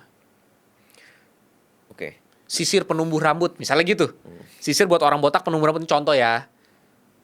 Nah, mungkin commerce kagak bakal lirik deh tuh. Tapi kalau kita jual hijab, ya nggak mungkin nggak dilirik sama dia. Hijab, Pink Ocean ya. Pink Ocean. Cari sesuatu yang dia nggak bakal nafsu ngeliriknya. Nanti kalau kita udah punya cukup duit, pelan-pelan kita berkembang. Berharap one day pejabat kita bisa punya gigi yang lebih tajam buat ngawasin. Kamu boleh punya commerce, tapi kamu jangan jualan di pasar sendiri dong. Kamu matiin bisnis nih begini, predatory pricing. Overpower ya. Iya, Project S. Lihat aja Project S. Cari di Project S TikTok tuh apa sih? Punya dia sendiri. Nah, silahkan dipelajarin. Udah panjang lebar didetailin projectnya apa sampai di Remencin buka tuh dokumennya siapa ownernya, namanya dulu apa segala macam segala. Jadi poinnya adalah jujur keadaan ini untuk kelompok kecil yang kalau bisnis makanan mungkin nggak terlalu terdampak dah. Belinya kan harus langsung segala macam. Tapi kalau bisnis hijab, bisnis apa, fashion gitu, baju, skincare, siap-siap dah udah mah itu mah. 3-5 tahun apa sih yang bakal berubah? Menurut saya sih bakalan ada. Malah yang ada yang lebih parah. Jangan heran tiba-tiba besok skincare harganya 2.000. Moisturizer harganya 5.000. Mati udah begitu. Dia mah pinter, dia bisa bikin 5.000. Bisa dia bikin. Masa kita nggak tahu? Bepom tapi isinya ada melaminnya. Tiba-tiba dicabut Bepomnya, ternyata ini Bepomnya palsu. Ini kok udah Bepom tapi ada hidroquinonnya. Wah, dicabut Bepom. Ya, Bepom bilang apa? Ya yang memang Bepom memang ngomong bener. Bepom itu kan self notification. Artinya kamu melaporkan bahwa di dalam skincare kita tidak mengandung barang-barang ini. Yang ditaruh dikasih ke Bepom memang tidak mengandung. Lah pasti cetak di pabrik kita tahu emang. Berarti harus apa? Ya menurut saya kalau konteksnya begitu, kita harus lebih aware. Makanya saya agak mendukung, memang tidak mendukung dramanya, tapi saya mendukung kejeliannya dokter detektif, dokter Richard Lee. Karena fashion itu kan belum dibongkar nih. Fashion itu jangan disangka kan cuma baju, Pak. Baju dari bahan kimia yang gak jelas itu bisa ngasih kerusakan kesehatan yang luar biasa. Berapa banyak orang mandul gara-gara baju. Coba cari, kok bisa sih mandul gara-gara baju? Apa hubungannya baju sama kemandulan? Coba pelajarin dulu. Baju tuh bisa ngeganggu hormon kayak apa. Jangan cuma asal murah. Oh murah nih, gila nih. Activewear ini bukan 50.000, bukan 20.000, hanya 5.000. BH ini, nih lihatnya udah nggak pakai kawat, udah adem, udah bagus segala macam. Berapa? Hanya 500 rupiah. Coba lu pakein lo. Anak lu autis. Hah, kenapa anak bisa autis gara-gara pakai BH? Apa hubungannya? Makanya dipelajarin dulu. Apakah ini konspirasi seperti kalau bahasa Panji Pragiwaksono? Wah, ini jangan-jangan konspirasi seperti Dharma Pongrekun yang melihat segala sesuatu konspiratif. Enggak. Poinnya sederhana dah. Baju kalau kandungan bahannya itu dari kimia dan pewarna yang nggak jelas, itu resiko kesehatan luar biasa karena kulit kita itu bisa menyerap. Kamu kalau pakai salep, sakit nih kaki kamu pakein salep counterpan gitu kan, enakan nggak? Karena kulit itu menyerap kan. Ya. Kamu keringetan pakai baju yang kimianya ampun, menyerap gak kulit kamu kira-kira? Ya. Menyerap. Pernah gak punya baju beli di Cina, warnanya terang bener, kita cuci 10 kalinya airnya masih merah. Baju merah nih, 10 kalinya kita. Lu kebayang dong kalau kita keringetan dikit itu pewarnanya berarti masuk ke dalam kulit lu kan. Kulit itu apa tuh yang masuk? Kalau pewarnanya dari buah bit, apa itu dari buah naga? Atau dari kimia yang merusak kesehatan, menyebabkan kanker? Tahu? Enggak. Jangan asal makan dong, jangan asal pakai dong. Pemerintah kita punya gak gigi buat itu? Sulit. Kalau nggak punya, ya seenggaknya podcast kayak gini yang bikin aware. Akhirnya kan at least bisnis fashion lokal bisa mikir apa? Oh iya ya, gue bikin campaign aja baju sehat misalnya, apalah ya, terserah lah urusan situ kan mikirnya kan. Saya kagak urusan fashion. Tapi maksud saya yang tadi, untuk 3-5 tahun ke depan pebisnis UMKM atau apapun lah, terutama brand lokal, brand apapun, bisnis itu selalu ada peluang, selalu ada celah, selama skalanya bisa kita kuasain. Tapi kalau dari awal kita udah mati di skala, tinggal tunggu waktu, pasti kita disikat habis. Karena musuh kita itu udah dia sudah mengeluarkan puluhan juta dolar untuk meriset, bahkan ini tangannya ini nih jahitannya harus 210 jahitan atau 205 jahitan, dia udah riset tuh puluhan juta dolar. Bisnis kita R&D-nya 0. Jadi tidak mungkin kita akan lawan dia di skala dia, nggak mungkin. Jangan ngelawan Goliat pakai pedang, mati di awal. Lawan Goliat pakai Ketapel. Slingshot, ketapel. Ingat filosofi Jawa, kita bukan orang Jepang. Kalau suit Jepang kan gunting batu kertas, semuanya standar, semuanya seperti selevel. Tapi kalau di suit Jawa beda, filosofinya apa? Manusia memang betul akan kalah lawan gajah. Tapi kalau melawan gajah jangan tempatkan diri sebagai manusia, tapi tempatkan diri sebagai semut. Itulah gerilya. Kecil, tidak terdeteksi, tapi mengerikan buat raksasa. Contoh, raksasa mungkin gak personal touch, sulit. Paling banter pakai AI sekarang. Tapi benar-benar personal touch, bangun hubungan sama klien. Kamu pembeli skincare kamu berapa orang sih? Paling cuma 100 kan sebulan. Apa gak bisa kamu personal touch? Apa kayak bikin apa sesuatu yang personal touch? Yang tidak mungkin dilakukan sama penjual skincare yang setiap bulan kirim 15 juta produk. Pasti bisa personal touch kan. Kamu bisnis properti, mau ngalahin Ray White, era yang gede, gimana caranya? Dia udah canggih, sophisticated. Bikin yang lebih personal touch dong. Kalau kita kecil, pasti bisa menangnya di personal touch, speed, flexibility. Kita pasti bisa menang di banyak hal. Dan lebih dari itu, investasi utama di otak. Bukannya artinya beli kelas atau apa, enggak. Buku kan banyak gratis juga ada, atau dibaca di perpustakaan, atau mau belanja di Gramedia, di mana. Yang penting belajar. Nah kalau kagak pernah belajar, terus berharap dari podcast 1 jam begini, ya ampun, susah kan bro. Nah, buka link ID itu kan bagus. Saya pakai link ID tuh, link.id /gerilla.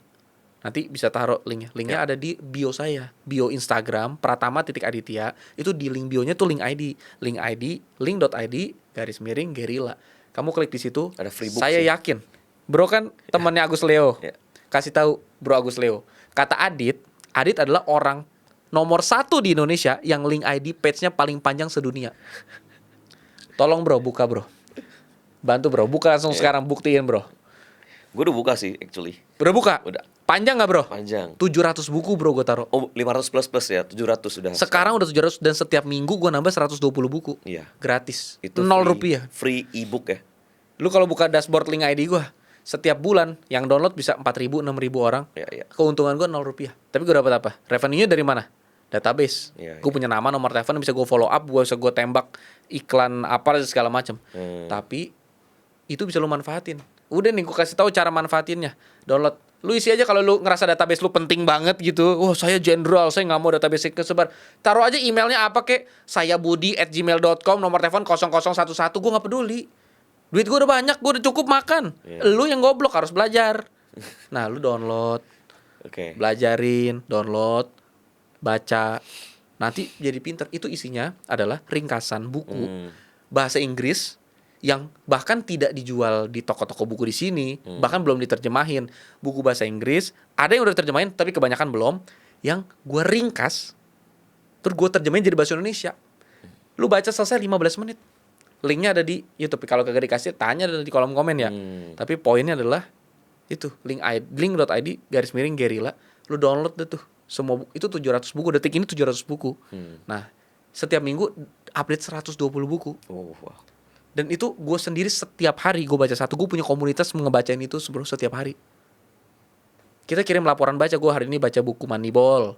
Gue hari ini baca buku apa. Gue dapetnya insight-nya apa. Gue punya komunitas isinya 24 orang doang. Tapi gue sama awalnya adek bertiga ngelakuin. Itu udah 10 tahun gue ngelakuin begitu bro. Awalnya dari baca kitab. Gue suruh dia baca satu perikop. Kalau mau main game boleh baca satu perikop dulu terus kasih tahu Koko kamu baca apa. Habis itu udah selesai kan, kitab kan cuma begitu doang. Udah selesai, gue mulai kasih buku novel Sherlock Holmes, novel apa. Habis itu mulai gue kasih ringkasan buku bisnis. Dia baca The Way of the Wolf-nya Jordan Belfort apa segala macam. Kalau kita mau belajar pasti kita berhasil. Tapi kalau nggak mau belajar, nonton podcast nggak mau, baca buku nggak mau, udah diringkasin nggak mau, udah diterjemahin ke Indonesia 15 menit doang nggak mau, baca sambil BAB aja nggak bisa. Orang Indonesia kan BAB pasti baca kan, nonton TikTok atau main IG udah lupain. Kalau lu mau BAB lu buka link ID, nah udah. Lu mau berak nih, ingat berak, ingat link ID, link.id /gerila, klik langsung, ambil bukunya mana, download baca, berak 15 menit selesai udah. Menarik banget, bro, our conversation. Thank you sekali lagi udah datang ke Vlognomics Podcast. Dan sekarang Bro Adit berarti activity-nya masih consultation one on one. 20% waktu iya. 80% literally memang bener-bener ngurus anak. Oke, berarti masih terima orang yang mau konsultasi soal bisnis mereka. Bisnis tergantung model. Bisnisnya apa dan wilayah di mana. Contoh kayak toko oleh-oleh, gue pegang toko oleh-oleh di Bali yang The Keranjang. Ya berarti toko oleh-oleh di Bali gue nggak bisa pegang lagi. Oke. Model-model begitu sih. Oke. Kayak klinik kecantikan gue udah pegang di Gading Serpong, Moira Klinik, ya berarti di Gading Serpong gue nggak bisa pegang lagi. Oke. Mungkin boleh kasih tahu terakhir ke teman-teman, gimana cara mereka bisa reach lu untuk konsultasi lewat Instagram lah ya, mungkin. Menarik. Don't reach me out. Jadi? Ya udah, belajarin ilmunya, buka link ID-nya, belajar makin pinter. Nanti kalau mereka pinter, mereka nggak usah diajarin, mereka bisa cari tahu sendiri. Oke, siap. Mau nanya-nanya boleh, belum tentu dibales ya. Gue sejujurnya selalu 1 kali 24 jam gue pasti balas. Oke. Tapi biasanya kalau nanya-nanya terlalu detail gue jawab tanya ChatGPT gitu. Iya kan? Tanya ChatGPT lebih jelas, lebih detail, lebih bagus lagi. Gue aja tanya ChatGPT. Bisa jadi jawabannya. Perplexity bagus. Perplexity ya. Iya. Oke deh, thank you Bro Adit. Sukses untuk RKLV Media Network. Thank you untuk Gerila marketingnya. Buat Vlognomics. Thank you. Next time kita ngobrol-ngobrol. Tahun ini episode keberapa syuting? Berarti 37. Tahun ini nggak yang tahun ini. Maksudnya? 2026. Ini episode keberapa yang di syuting? Pertama. Mantap. Ini episode pertama di 2026. Mantap. Tapi keseluruhan episode ke-37. Menarik. Thank you so much. Thank you. Next time kita ngobrol lagi. Sukses. Vlognomics.